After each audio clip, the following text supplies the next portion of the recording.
பிதாவாகிய தேவனாலும் கர்த்தராகிய இயேசு கிறிஸ்துவினாலும் கிருபையும் சமாதானமும் உண்டாவதாக. ஆமென். கவலை, கண்ணீர், தனிமை, சரீரத்தில் உறுப்புகள் குறைந்தும் அகோரமான தோற்றம், சமூகத்தினாலே தூரமாய் விலக்கி வைக்கப்பட்டிருப்பதுதான் தொழுநோய். தொழுநோயாளிகள் இவ்விதமாக எல்லாராலும் வெறுக்கப்பட்டு அருவருக்கப்பட நிலையில் வைக்கப்பட்டிருக்க ஒரு சமூகம் தொழுநோயாளிகளாக இருக்கிறார்கள். இவர்கள் இந்த பரிதாபமான நிலையை அடைய காரணம் என்ன? நான் அவருடைய பாவம், முந்தின வாழ்க்கை, இவை எல்லாவற்றையும் இப்போது ஆராய்ச்சி செய்யவில்லை. நான் மருத்துவ ரீதியாக ஒரே ஒரு காரணம் சொல்ல விரும்புகிறேன். அவர்களுக்கு இந்த வியாதி வந்ததுக்கு காரணம் ஆரம்ப நாளில் தங்கள் சரீரத்தில் வலி என்கிற உணர்வு இல்லாமல் போனதை அலட்சியமாய் விட்டுவிட்டார்கள். தங்கள் கைகள் கால்களில் உணர்வு அற்று போகிறது. ஏதேனும் கல்லோ முள்ளோ குத்தினாலும் வலியே இல்லை என்பதை அசட்டை பண்ணினார்கள். அன்றைக்கு அந்த வலி என்பது இல்லை என்பதை குறித்து அவள் அதிகமாக கவலைப்படவில்லை. பொதுவாக நாம் எதற்கு கவலைப்படுகிறோம்? வலி இருந்தால் கவலைப்படுகிறோம். சரீரத்திலே ஒரு வேதனை, வலி இருந்தால் கவலைப்படுகிறோம். வலி இல்லாதிருப்பதுதான் மிகப்பெரிய கவலைக்குரிய காரியம். அதை நாம் கவனிக்கிறது இல்லை. வலியைத்தான் நாம் கவனிக்கிறோம். Pain is a gift of God. வலி என்பது தேவனாலே கொடுக்கப்பட்ட ஒரு ஆசீர்வாதம். ஏனென்றால் அந்த வலிதான் நம்முடைய சரீரத்தில் என்ன பிரச்சனை என்பதற்கு அடையாளம். Is a red signal. நாம் இன்றைக்கு பெயின் கில்லரை எடுத்துக்கொள்கிறோம். வலி நிவாரணி. வலி நிவாரணியை எடுத்து போடும். மெட்டாசினை போட்டுக் கொள்கிறீர்கள், வேறு மருந்துகளை போட்டுக் கொள்கிறீர்கள். இவை எல்லாமே வலியை குறைக்குமே தவிர நோயை குணப்படுத்தாது. They are no cure. அது ஒன்று சுகமாக்காது. உங்களை அடையாளத்தை நிறுத்துகிறது. அதிலே மாத்திரம் மனிதன் திருப்தி அடைகிறான். வியாதி சுகமாவதை விட வியாதிக்கான அடையாளம் நீங்கி போடுவதிலே அவன் சந்தோஷமாக இருக்கிறான். பிரியமானவர்களே, நமக்கு தெரிந்த ஒரு ஊழியக்காரர் நம் சபைக்கு கூட வருவார். முன்பு இப்போது அவர் கர்த்தருக்குள் நித்திரை அடைந்து விட்டார். வாலிப வயதிலேயே அவருக்கு தலைவலி வந்து கொண்டே இருந்தது. அவர் எப்போது ஒரு மாத்திரையை போட்டு அந்த தலைவலியை சுகமாக்கி கொண்டு இருந்தார். திடீரென்று ஒரு நாள் இறந்து போனார். எதிர்பாராத வேளையில் இப்படி அடிக்கடி ஜுரம் வருவதும் தலைவலி வருவதும் ஒரு கொடிய வியாதிக்கு அடையாளம். அவர் அந்த அடையாளத்தையே நீக்கி கொண்டு போனார். அந்த அடையாளம் எந்த வியாதிக்கு காரணமோ அந்த வியாதியை சுகப்படுத்த அவர் பிரயாசப்படவில்லை. பிரியமானவர்களே, பாவத்தினாலே நமக்கு சமாதானம் குறைகிறது. பாவத்தினாலே நமக்கு வியாதி வருகிறது. பாவத்தினாலே பல பிரச்சனை உண்டாகிறது. வியாதியையும் பிரச்சனையையும் தீர்ப்பது மாத்திரமல்ல, இவை எல்லாவற்றுக்கும் காரணமான பாவத்தை தீர்க்கவே கர்த்தராகிய இயேசு கிறிஸ்து உலகத்துக்கு வந்தார். ஆகையினாலே இந்த பாவ மன்னிப்பை குறித்து நாம் அதிக ஜாக்கிரதையாக இருக்க வேண்டும். என்றால் பாவ உணர்வு வேண்டும். வலிய ஒருவனுக்கு பாவ உணர்வே இல்லாவிட்டால் அவன் ஏறக்குறைய அவன் செத்து போனான் என்று அர்த்தம். ஆகவே பிரியமானவர்கள், இந்த நாளிலே அவர்கள் அன்றைக்கு அந்த வலியை அசட்டை பண்ணினபடியினாலே இன்றைக்கு இந்த கோர ரூபத்தில் கைகாடு உறுப்புகள் இழந்து இந்த வேதனை அடைய காரணம் ஆரம்பத்தில் அவர்கள் அந்த வலி இல்லாததை அசட்டை பண்ணிவிட்டார்கள். அருமையானவர்களே, இந்த உலகத்திலேயே ஒரு விசித்திரமான நோய் இந்த நோய். ஒருவருக்கு ஜுரம் இருந்தால் அவரை பார்த்து இதோ ஜுரம் போகிறார் என்று யாரும் சொல்ல மாட்டார்கள். அது யாரப்பா? அதான் மிஸ்டர் ஃபீவர் வந்திருக்காருன்னு சொல்ல மாட்டோம். ஆனால் எத்தனையோ வியாதிக்காரர்கள் போகிறார்கள். அப்படி வியாதியை கொண்டு நாம் அடையாளம் தேடுகிறது இல்லை. அங்கு யார் போகிறார்? Leper. He is identified by his disease. அவனுடைய வியாதியை கொண்டே அவனை அடையாளம் சொல்கிறோம், அவன் குஷ்டரோகி என்று. ஒரு மனிதனுடைய டோட்டல் பீயிங், அவனுடைய முழுமையையும் ஆக்கிரமித்து அவனை வேறு ஆளாக காட்டுகிற இந்த பயங்கரமான வியாதியை போல நம்மை முற்றிலுமாக வேறு ஆளாக காட்டுவது பாவ குஷ்டரோகம். பாவம் நம்முடைய ஆத்மாவை, நம்முடைய சரீரத்தை, நம்முடைய ஆவியை தாக்கி முற்றிலும் வேறு ஆளாக மாற்றி விடுகிறது. உலகத்திலேயே ஒரு மனிதனுடைய ஆள் தத்துவத்தையே மாற்றுகிற வியாதி இந்த தொழுநோய். பிரியமானவர்களே, இந்த தொழுநோயில் 2 காரியத்தை பார்க்க வேண்டும்.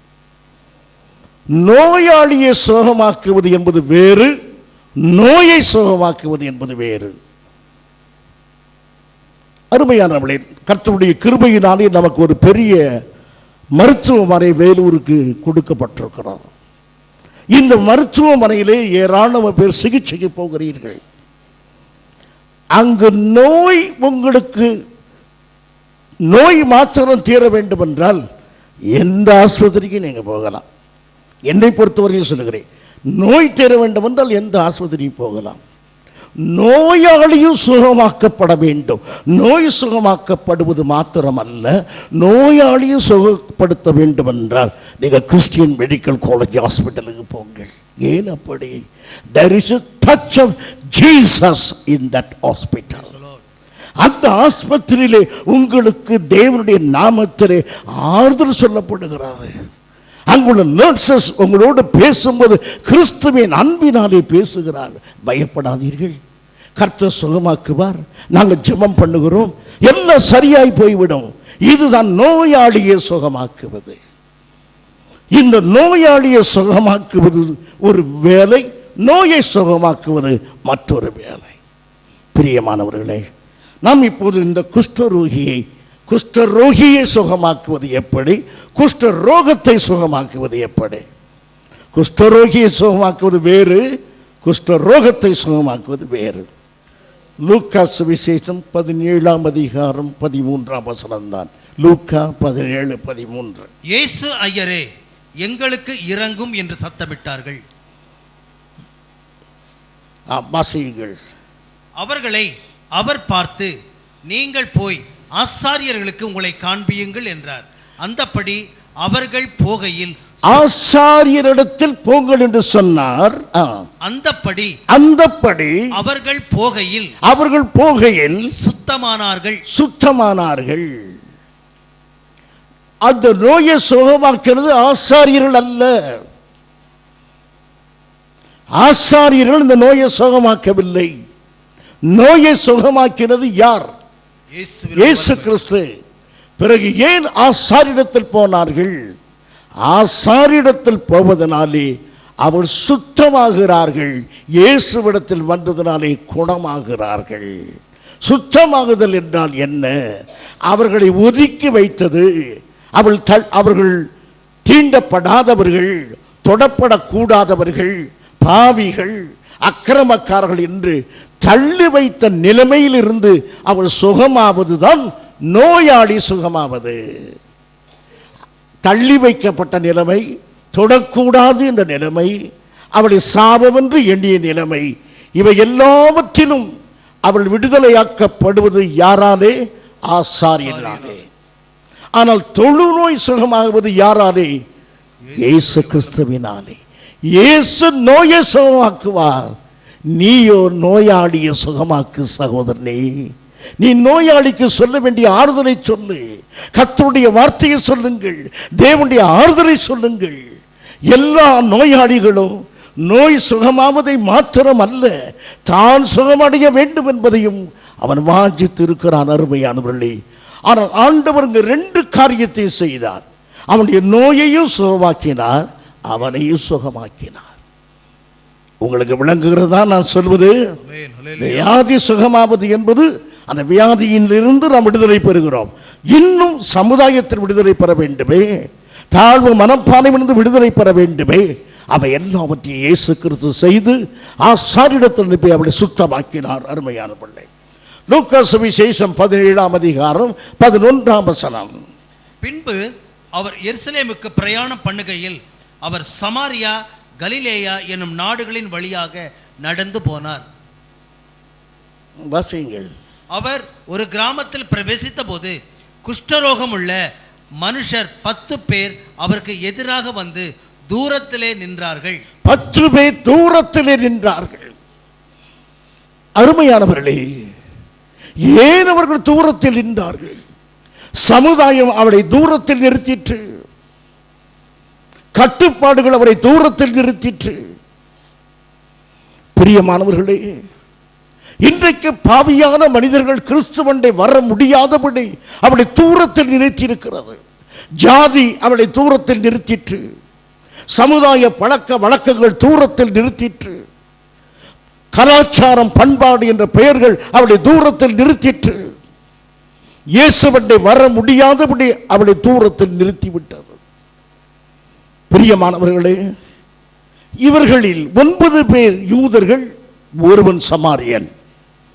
யூதருக்கும் சமாரியருக்கும் ஒத்து போகாது. ஆனால் எங்கு இவர்கள் இருவரும் ஒற்றுமையாக இருக்கிறார்கள். யார் அவளை ஒற்றுமைப்படுத்தியது? இயேசுவின் அன்பு அல்ல. எது அவளை ஒற்றுமைப்படுத்தியது? குஷ்டரோகம் என்ற நோய். குஷ்டரோகம் ஒன்றுபடுத்தி விட்டது. நெருக்கடி அவளை ஒன்றுபடுத்தியது. நான் சமாரியன் தாழ்ந்த ஜாதி, நான் யூதன் உயர்ந்த ஜாதி, 2ஐயும் தகர்த்து எறிந்தது இந்த தொழுநோய். இந்த தொழுநோயுடைய ஒன்றாக்கி விட்டது. ஒரு தொழுநோய் இப்படி ஒன்றாக்குமானா என் இயேசு கிறிஸ்துவின் இரத்தம் எவ்வளவாய் ஒற்றுமையாக்கும். அருமையானவர்களே, தேவனுடைய அன்பு மனுக்குலத்தை ஒன்றாக சேர்க்க வேண்டும்.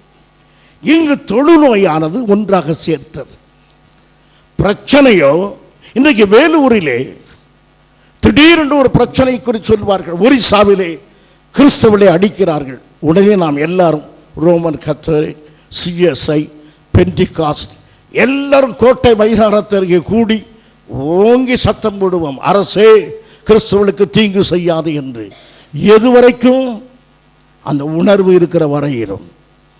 அது நெருக்கடி உண்மையான ஒற்றுமையை கொண்டு வராது. ஒற்றுமையை கொண்டு வருவது ரட்சிப்பு மாத்திரமே, இயேசுவின் இரத்தம் மாத்திரமே. மனுக்குலம் முழுவதையும் ஒரே இரத்தத்தினாலே இயேசு உண்டு பண்ணினார். இந்த நம்பிக்கை மாத்திரம்தான் நம்மை ஒன்றாக சேர்க்குமே தவிர பிரச்சனை நம்மை ஒன்றாக சேர்க்காது. இங்கு பிரச்சனை அவளை ஒன்றாக சேர்த்து வைத்திருக்கிறார். பிரியமானவர்களே, ஜாதியினாலே ஜனங்கள் ஒன்றுபடுகிறார்கள். நம்முடைய நாட்டிலே கேட்கவே வேண்டாம். ஜாதிக்காக கட்சிகள், ஜாதிக்காக மன்றங்கள், ஜாதிக்காக கொடிகள் எல்லாம் இருக்கின்றன. ஆனால் அது உண்மையான ஒற்றுமையை தராது. கலாச்சாரம், மொழி, ஈரம் எதுவுமே ஒற்றுமையை தருகிறதில்லை. உண்மையான ஒற்றுமை என்பது இயேசு கிறிஸ்துவுக்குள்ளாக மாத்திரம்தான். அது நீடித்திருக்கும், நிலையாக இருக்கும். அருமையானவர்களே, இப்படியாக அவர்கள் தூரத்திலே தள்ளி நின்று கொண்டிருக்கும் பொழுது இயேசுவை பார்க்கிறார்கள். 12ஆம் வசனம் வாசிங்க. இயேசு ஐயரே எங்களுக்கு இறங்கும் என்று சத்தமிட்டார்கள். ஐயரே என்றால் அர்த்தம் எஜமானே என்ற அர்த்தம். கிறிஸ்தவர்கள் எந்த மனிதனையும் என்ன சொல்லக்கூடாது? ஐயரே என்று அழைக்கக்கூடாது. என் ஐயரே என்ற அழைப்புக்கு பாத்திரமாக நமது கர்த்தராகிய இயேசு கிறிஸ்து மாத்திரமே. அவர் ஒருவரே நமக்கு எஜமானாய் இருக்கிறார். அவருக்கே நாம் அடிமையாய் இருக்கிறோம். வேதத்தின்படி ஐயரே என்ற வார்த்தை அவருக்கு சொந்தம். இந்த 10 பேரும் இயேசுவை பார்த்து ஐயரே என்று கூப்பிட்டால் அதற்கு என்ன அர்த்தம்? எங்கள் எஜமானே, நாங்கள் உமக்கு அடிமைகளாயிருக்கிறோம் என்று முழுவதுமாக அர்ப்பணித்தது போல கூப்பிடுகிறார்கள். அவள் என்ன சொல்லி கூப்பிடுகிற வாசி? ஐயரே எங்களுக்கு இறங்கும் என்று. எங்களுக்கு இறங்கும். இவர் இரக்கம் பாராட்டினால் தனக்கு வியாதி சுகமாகும் என்று எங்கேயாவது அவள் கேள்விப்பட்டார்களா? ஏதேனும் ஒரு கூட்டத்துக்கு போனார்களா? சத்திய வசனத்தை கேள்விப்பட்டு இந்த வசனம் எப்படி சொல்லுகிறது என்று சொன்னார்களா? வேதம் இப்படி சொல்லுகிறது என்று கேட்டார்களா? இல்லை. எந்த ஒரு வசனமும் எந்த ஒரு வெளிப்பாடும் அவளுக்கு இல்லை. அப்படியானால் எங்களுக்கு இறங்கும் என்று அவர் சொல்ல காரணம் the revelation of the divine character in Jesus. இயேசு கிறிஸ்துவுக்குள் மறைந்திருக்கிற அந்த தெய்வீக சுவாபத்தை அவள் கண்டார்கள். அந்த சுவாபத்தை நம்பி கூப்பிடுகிறார்கள். பிரியமானவர்களே, ஒரு பெரிய வெளிப்பாடு இல்லை, வேத சத்தியங்கள் இல்லை, ஆனால் கிடைக்க வேண்டிய ஒரு வெளிச்சம் கிடைத்தது. என்ன வெளிச்சம்? இயேசு என் வியாதியை சுகமாக்க வல்லமை உள்ளவர். The divine quality in him, the divine power available in him. அவருக்குள் இருக்கிற தெய்வீக வல்லமையை அவளை உணர்ந்து எனக்கு இறங்கும் என்று கேட்டார். இன்றைக்கு டிவியில எல்லாம் கேட்பீங்க, இவருடைய நோயை அகன்று போய் என்று நான் கட்டளையிடுகிறேன்.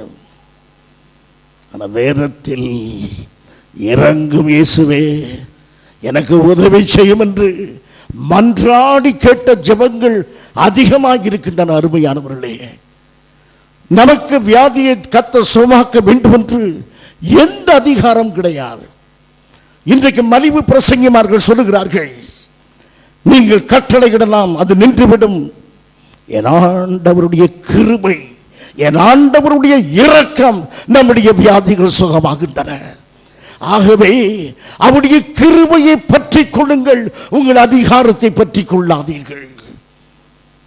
நீங்கள் கிருபையை பற்றி கொண்டு தயவு செய்து என்னை கவனியுங்கள்.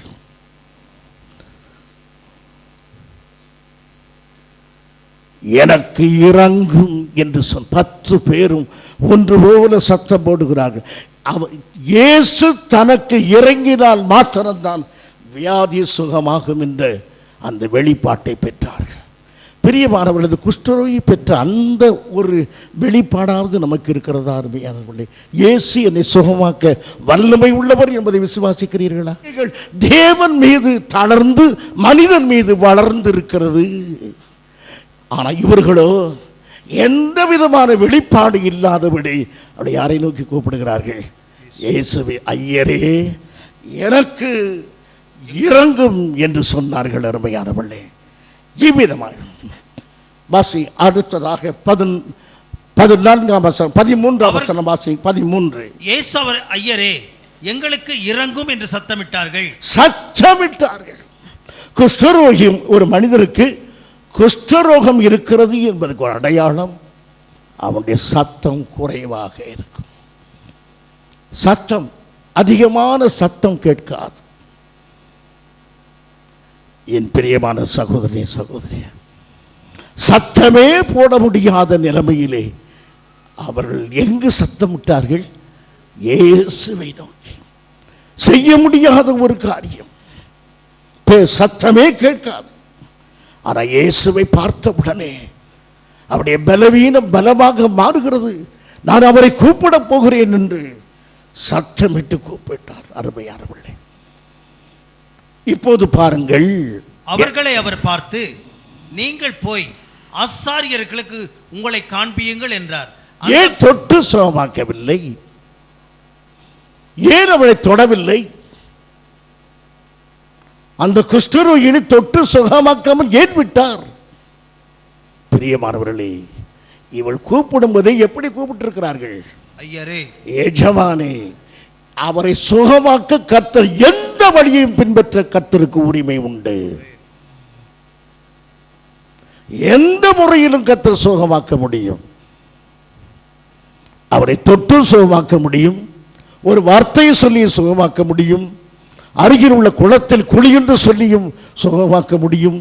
யோர்தான் நதியிலே நீ 7 தரம் மூழ்கு என்று சொன்னதினாலும் குஷ்டரோகம் சுகமாக்க முடியும்.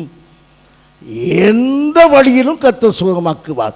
இப்படித்தான் சுகமாக்க வேண்டும் என்று கேட்க நமக்கு உரிமையே கிடையாது. கர்த்தர் எப்படி சுகமாக்குவார்? இன்னும் கொஞ்சம் உரிமை எடுத்து சொல்லுகிறேன். பெந்தெகோஸ்தே சபைகள் ஒத்துக்கொள்ளாது என்றாலும் நான் சொல்லுகிறேன். மருந்து எடுத்து சுகமாகத்தான் வேண்டும் என்று கர்த்தர் நினைத்தால் மருந்து கொடுத்து தான் கர்த்தர் சுகமாக்குவார். எந்த முறையிலும் கர்த்தர் செய்வார். மருந்து எடுப்பது என்பது பாவம் அல்ல, மருந்து தேவன் கொடுத்த ஞானத்தின் விளைவு. ஆகையினாலே மருந்து எடுத்தால் அது தெய்வீக சுகம் அல்ல என்று பெந்தெகோஸ்தேக்காரர் சொல்வது சரியல்ல. மருந்து கொடுத்தாலும் சுகமாக்குவது கர்த்தர். ஆகையினாலே அறுவை சிகிச்சை உண்டோ இல்லையோ, ஆஸ்பத்திரிக்கு அட்மிட் பண்ணப்படுவோமோ இல்லையோ, கர்த்தர் எந்த விதத்திலும் நம்மை சுகமாக்க வல்லமை உள்ளவராக இருக்கிறார்.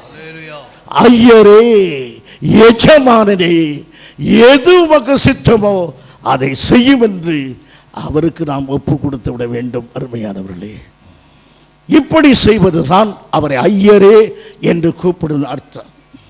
14ஆம் வசனத்தை திரும்ப வாசியுங்கள்.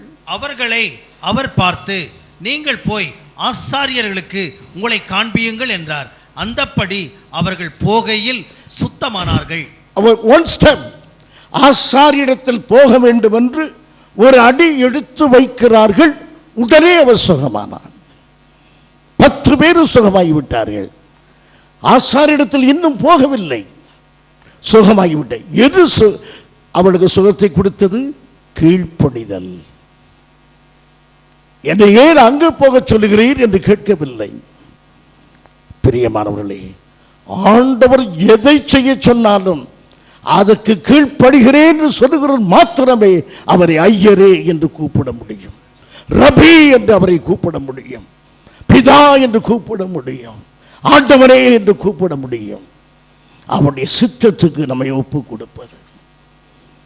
அவங்க சுகமாகிவிட்டார்கள். எதனாலே சுகம் கிடைத்தது? ஆசாரியத்தில் போய் இன்னும் காட்டவில்லை. ஆசாரியன் சுகப்படுத்த முடியாது, சுகமானதை தெரியப்படுத்துவான்.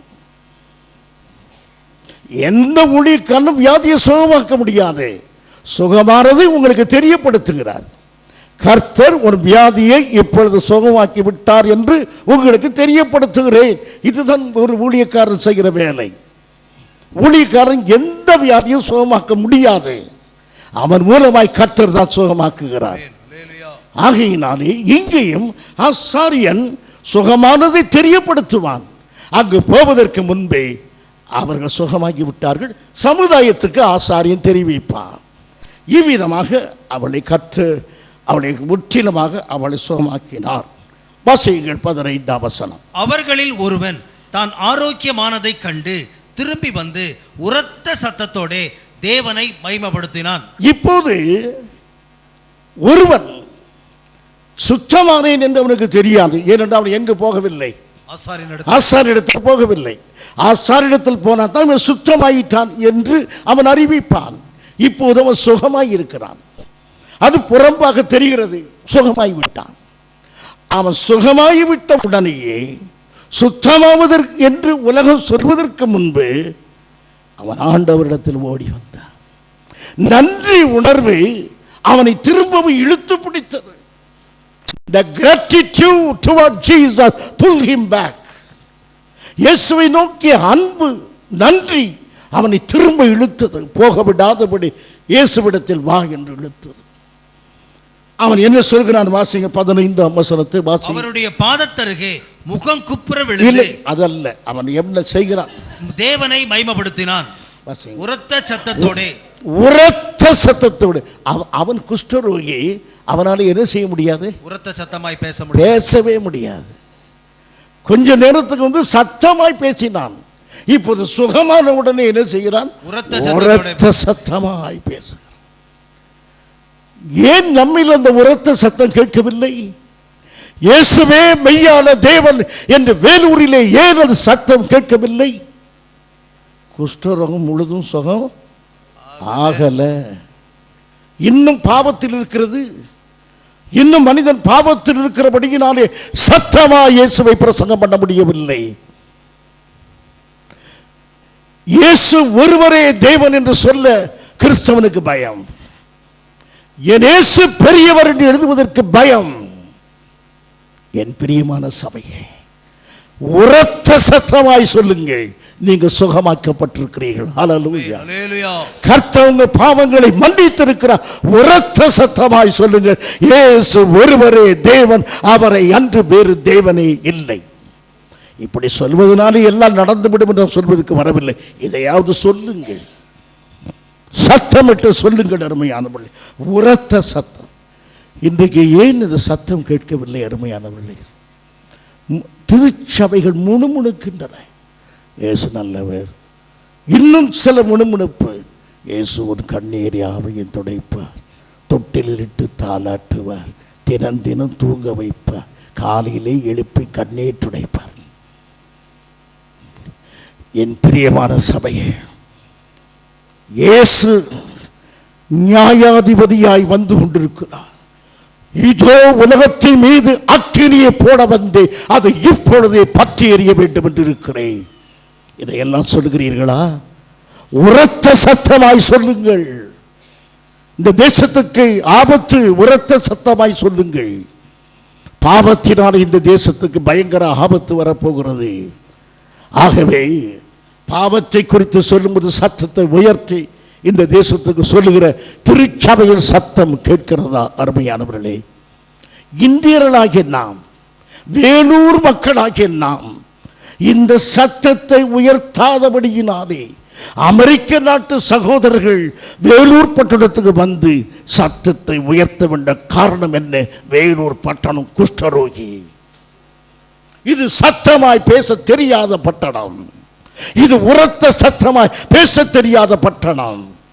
அதனாலே அமெரிக்காவில் இருந்து வந்து உரத்த சத்தமாய் பேச வேண்டிய நிர்பந்தமான நிலைமை நமது பட்டணத்துக்கு நமக்கு இருக்கிறது. ரெட்டுடுத்திய அழுங்கள் அருமையானவர்களே, நம்முடைய நிலைமைக்காக சத்தியத்தை சொல்ல முடியாதபடி இவ்வளவு மங்கி போன குரல் நமக்கு இருக்கிறது. ஏன் அப்படி? இன்னும் குஷ்டரோகம் சுகமாகவில்லை. இன்னும் பாவம் முழுவதுமாக நீக்கப்படாத நிலைமையை போலத்தானே இருக்கிறது. அருமையானவர்களே, இப்போது அவன் என்ன உரத்த சத்தமாய் வாசியுங்கள். அவன் உரத்த சத்தத்தோடே தேவனை மகிமைப்படுத்தினான்.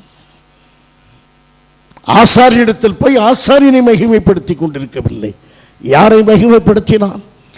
இயேசு. இன்னைக்கு சொல்கிறார்கள், இந்த பத்திரிகையிலே சாட்சி எழுதுங்கள் என்று பொருத்தனை பண்ணுங்கள், உங்கள் வியாதி சுகமாகும். எந்த வசனம் சொல்கிறது அப்படியா பிரியமானவர்களே? இந்த பத்திரிகையை வியாதி வந்த இடத்தில் வைத்து ஜெபம் பண்ணுங்கள், வியாதி சுகமாகும். அக்கிரமக்காரர்களுக்கு ஐயோ! வேதம் அப்படி சொல்லவில்லையே. என் சத்திய வேதம் அப்படி சொல்லவில்லையே. இயேசு கிறிஸ்து மீது விசுவாசமாகிரு, அப்போது நீ உன் வீட்டாரும் ரட்சிக்கப்படுவீர்கள் என்று வேதம் சொல்கிறது. பத்திரிகை வைத்து ஜெபம் பண்ணு, பத்திரிகையிலே சாட்சி எழுது. என் அருமையான சபையே, இதிலிருந்து நீ விடுதலை பெற வேண்டும் என்று நான் வாஞ்சிக்கிறேன். இவ்விதமான மாலங்களிலிருந்து நாம் விடுதலை பெற வேண்டும். பிரியமானவர்களை, எங்கேயோ இழுத்து கொண்டு போகிறார்கள். மனிதனுக்கு மகிமை தேடுகிறார்கள், எழுதுகிறார்கள். ஒரு குறிப்பிட்ட ஊழியக்காரனை குறித்து எழுதுகிறார்கள். இறைமகனாகிய இந்த ஊழியக்காரர் தொட்டு என் வியாதி சுகமாயிற்று. இறைமகன் யார் தான்? இயேசு மாத்திரமே. அவருடைய புகழை எடுத்துக் கொள்கிறவன் அந்த கிறிஸ்துவனுடைய ஆவி உடையவன். ஆகவே நான் அருமையானவர்களே, கர்த்தரை மாத்திரம் மகிமைப்படுத்துங்கள். எந்த தனி மனிதரையும் மகிமைப்படுத்தாதீர்கள். ஒரு சபையிலே ஒருவர் சாட்சி சொன்னாராம், தன்னுடைய கடுமையான வியாதி சுகமாகி விட்டது என்று சாட்சி சொன்னாராம். உன்னை பாஸ்டர் சொன்னாராம், இது என்ன சாட்சி? தெளிவாக சொல்லினார். நான் சொன்னாராம், என்னுடைய ஜுரம் இத்தனை நாள் இருந்தது, இவ்வளவு கஷ்டப்பட்டேன், படுக்கையில் இருந்தேன், எழுந்திருக்க முடியல. அப்போ சுகம் பெற்று சொன்னாராம். சொல்லிட்டேன் பாஸ்டர். என்ன சொன்ன நீ? இதான் சாட்சி சொன்னது அப்படின்னு. அப்போ பாஸ்டர் அவர் கேட்டேன், எப்படி சொல்லணும் அப்படின்னு. யார் உனக்காக ஜெபம் பண்ணினது? பாஸ்டர் ஐயா தான் ஜெபம். அதை சொல்லு. என் பிரியமான சபையே, தேவனுடைய மகிமையை ஊழியக்காரர் எடுத்துக்கொள்வது ஐயோ! இந்த நாட்கள் அப்படி போகின்றன. இந்த நாட்கள் இடறி போகின்றன. ஒரு சகோதரன் அகஸ்டின் ஜெபக்குமார் தன்னுடைய பிரசங்கத்தில் இப்படி சொன்னார். என்ன சொல்லியிருக்கிறார் என்றால், ஒரு சபையில் மிஸ் இந்தியா தெரிந்தெடுத்தார், மிஸ் பைபிள் தெரிந்தெடுத்தார்களாம். மிஸ் பைபிள் அப்படின்னு ஒரு அழகான பெண்ணை தெரிந்தெடுத்தார்களாம். அந்த மிஸ் பைபிளை தெரிந்தெடுக்க குவாலிஃபிகேஷன் தெரியுமா? வேத வசனங்களை தெரிந்திருப்பதல்ல, அழகான ட்ரெஸ் பண்ணி ரொம்ப ஜோராக தெரியணும் அவர்கள். இதுதான் மிஸ் பைபிள். அப்போது கேட்டாராம் சகோதரர் போதகரை பார்த்து, இது ஏன் இப்படி செய்கிறீர்கள் என்று. போதகர் சொன்னாராம், வாலிபர்களை அவருடைய வழியிலேயே இழுக்கிறோம். அந்தந்த வயதுக்கு தக்கபடி தழுவல் அணைகளை உண்டு பண்ணுகிற உங்களுக்கு ஐயோ ஐயோ. வாலிபனை இழுக்க தழுவல் அணை உண்டு பண்ணுகிற போதகரே உனக்கு ஐயோ. ஆகவே இந்த நாட்களில் தழுவல் அணை பிரசங்கங்கள், வாலிபனை இஷ்டம் போல ஆட விடுவது தழுவல் அணை. அதற்கு பெயர் துதி ஆராதனை. என் பிரியமான சகோதரி சகோதரியே, வனாந்தரத்தின் சத்தமாகவே என் சத்தம் இருக்கிறது என்று காலையில் கூட கத்தெடுத்து சொன்னேன். நான் என்ன மாற்றத்தை இந்த சபையிலே உருவாக்கி இருக்கிறேன், எந்த விதத்திலும் வல்லமை விளங்குகிறது என்பதற்காக நான் வருத்தப்படுகிறேன். அருமையா, ஏதோ 4 குறிப்பை வைத்து பிரசங்கம் பண்ண வருகிற மேடை பிரசங்கி அல்ல நான். என்னுடைய கண்ணீரும் இரத்தமுமே பிரசங்கமாக வருகின்றன. நான் சாதாரணமாக பிரசங்கம் பண்ணி அமர்ந்து விட முடியும். எனக்கு சஞ்சலம் உள்ள மனிதனாகவே நான் பிரசங்கம் பண்ணுகிறேன். காரணம் என்னவென்றால், இன்றைக்கு ஒரு மாற்றம் இல்லையே, வைராக்கியம் உள்ளவர்களாய் சபையிலே எழவில்லையே என்பது நான் அருமையான பண்ணேன். 16ஆம் வசனத்தை வாசியுங்கள். அவருடைய பாதத்தருகே முகம் குப்புற விழுந்து, அவருடைய பாதத்தருகே முகம் குப்புற விழுந்து அவருக்கு ஸ்தோத்திரம் செலுத்தினான். அவர் சோத்திரம் ஒரு பலிபீடத்தை இயேசுவின் பாதத்தில் வைக்கிறான். ஆண்டவருடைய பாதம் அவனுக்கு ஆலயமாக இருந்தது. கர்த்தருடைய பாதத்திலே தன் கண்ணீரை ஊற்றி நன்றி செலுத்தினான். என் பிரியமான சகோதரனே, மற்ற 9 பேர் ஆசாரியரிடத்தில் போயிருக்கிறார்கள் சர்டிபிகேட் வாங்க. அவள் போயிருக்கிறார்கள் பைபிள் சர்டிபிகேட் வாங்க, டாக்டரேட், டாக்டர் பட்டம் வாங்க போயிருக்கிறார். ஆவிக்குரிய நோயாளிகள். என் பிரிய டாக்டர் பட்டத்துக்கு நான் விரோதமானவன் அல்ல. படிக்காமல் ஏன் பட்டம் வாங்குகிறாய்? ஏன் இந்த பட்டங்களுக்காக ஓட வேண்டும்? தன்னை விட்டு ஈடுபடாத நல்ல பங்கு இயேசுவின் பாதம். அந்த பாதத்தில் உட்கார்ந்து 1000 வேத சத்தியங்களை கற்றுக்கொள்வதற்கு பதிலாக எங்கேயோ ஓடிக்கொண்டிருக்கிறாயே. பிரியமானவர்களே, இப்படி வந்தவன் யார் தெரியுமா? உயர்ந்த ஜாதிக்காரன் என்று தன்னை சொல்லுகிற யூதன் அல்ல. தன்னை குறித்து மேன்மை பாராட்டுகிறது அவன் அல்ல. தாழ்த்தப்பட்டவனாக ஒதுக்கப்பட்டவனும் ஒடுக்கப்பட்டவனுமாக இருந்த அந்த சமாரியனே இந்த ஆலயத்தை கட்டினான். அந்த சமாரியன் தான் இப்போது தேவனுடைய பாதத்தில் வந்து நின்று கர்த்தரை தொழுது கொள்ளுகிறான். யார் மேல் ஜாதி? அருமையானவர்களே, கர்த்தரை தேடுகிறவனே மேல் ஜாதி, கர்த்தருக்கு பயப்படுகிறவனே மேல் ஜாதி, கர்த்தருக்கு கீழ்ப்படுகிறதே பரிசுத்த ஜாதி. பரிசுத்தமே மேலானது. அருமையானவர்களே, ஆகையினாலே இவன் நன்றி உணர்வோடு வந்து அங்கு நிற்கிறான். பிரியமானவர்களே, India is in gratitude. நன்றி இல்லாமல் இருக்கிறது இந்தியா. இது யார் சொன்னது தெரியுமா? இந்த வார்த்தை யார் சொன்னது உங்களுக்கு ஞாபகம் இருக்கிறதா? India is ingratitude to Christianity. கிறிஸ்துவத்துக்கு இந்தியா நன்றி இல்லாமல் இருக்கிறது. இது யார் சொன்னது தெரியுமா?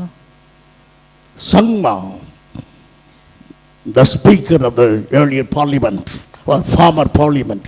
இதுக்கு முந்தி இருந்த பாராளுமன்றத்துடைய தலைவர், ஃபார்மர் பிரசிடென்ட், ஸ்பீக்கர். அவர் ஏன் அப்படி சொன்னார் தெரியுமா?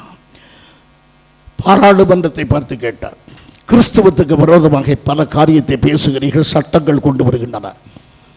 இந்த பாராளுமன்றத்தில் உள்ள எந்த ஒரு உறுப்பினராவது, அவர் எந்த கட்சியில் இருக்கட்டும், பாஜகவோ காங்கிரஸோ எந்த கட்சியாக இருக்கட்டும்,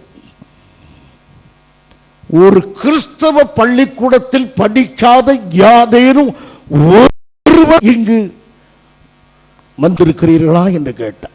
ஏதேனும் ஒரு கிறிஸ்துவ பள்ளிக்கூடத்தில் அனுபவம் இல்லாமல் நீங்கள் இந்த பாராளுமன்றத்துக்கு வந்தீர்களா என்று ஒருவராகிலும் இல்லை. எல்லா மனிதனுக்கும் எழுத்துக்களை கற்றுக் கொடுத்ததே கிறிஸ்தவம். ஆனாலும் கிறிஸ்தவம் வேண்டாம் என்று சட்டம் ஏற்றுகிற நன்றி கெட்ட சமுதாயமாக இந்தியா இருக்கிறது. இந்தியாவிலே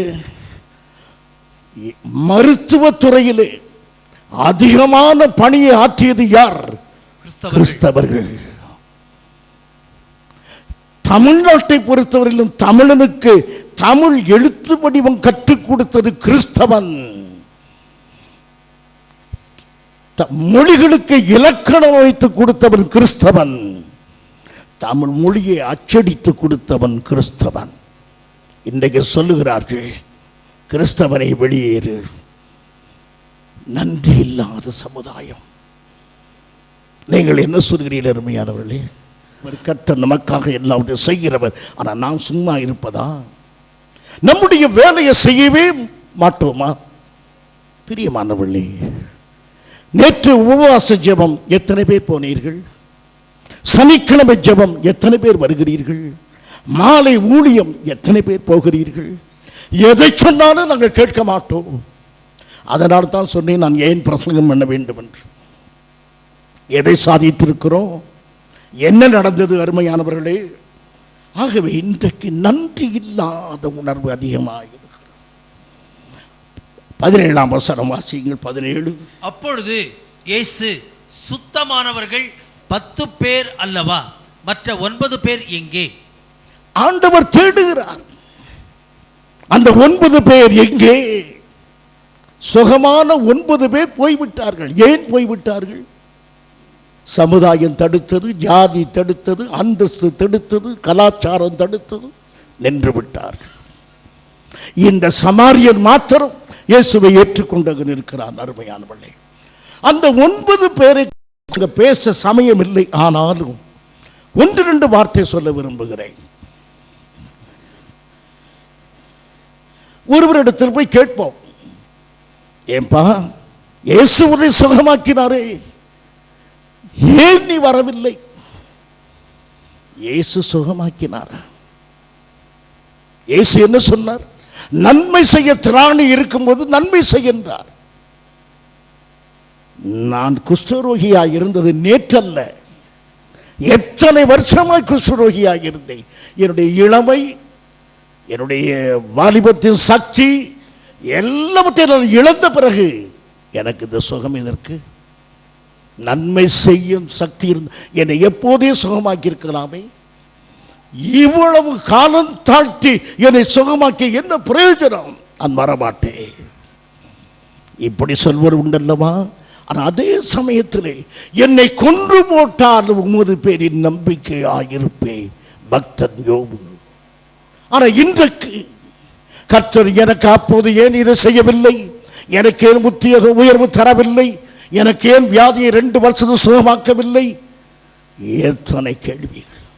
நன்றி இல்லாத மனிதனுடைய முறுமுறுப்பு தெய்வ சமூகத்துக்கு வராமல் தடுத்து விட்டது. அருமையானவர்களே, இன்னொருவன் இடத்தில் கேட்கிறோம், ஏன் நீ வரவில்லை என்று.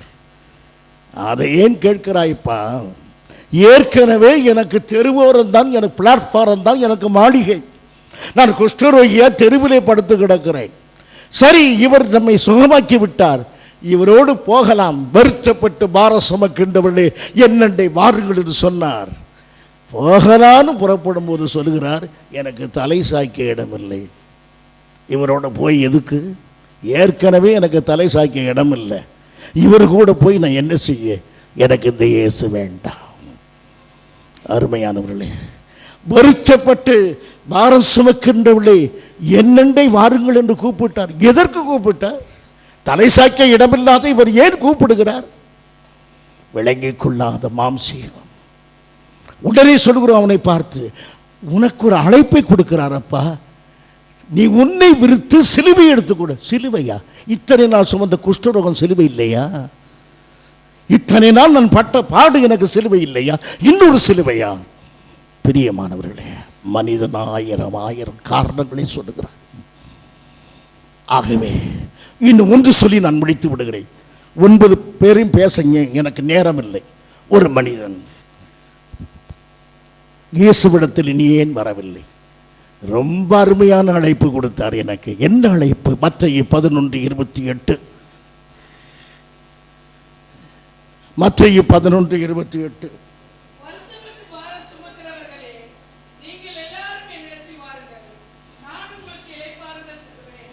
எவ்வளவு அருமையா சொல்லியிருக்காரு.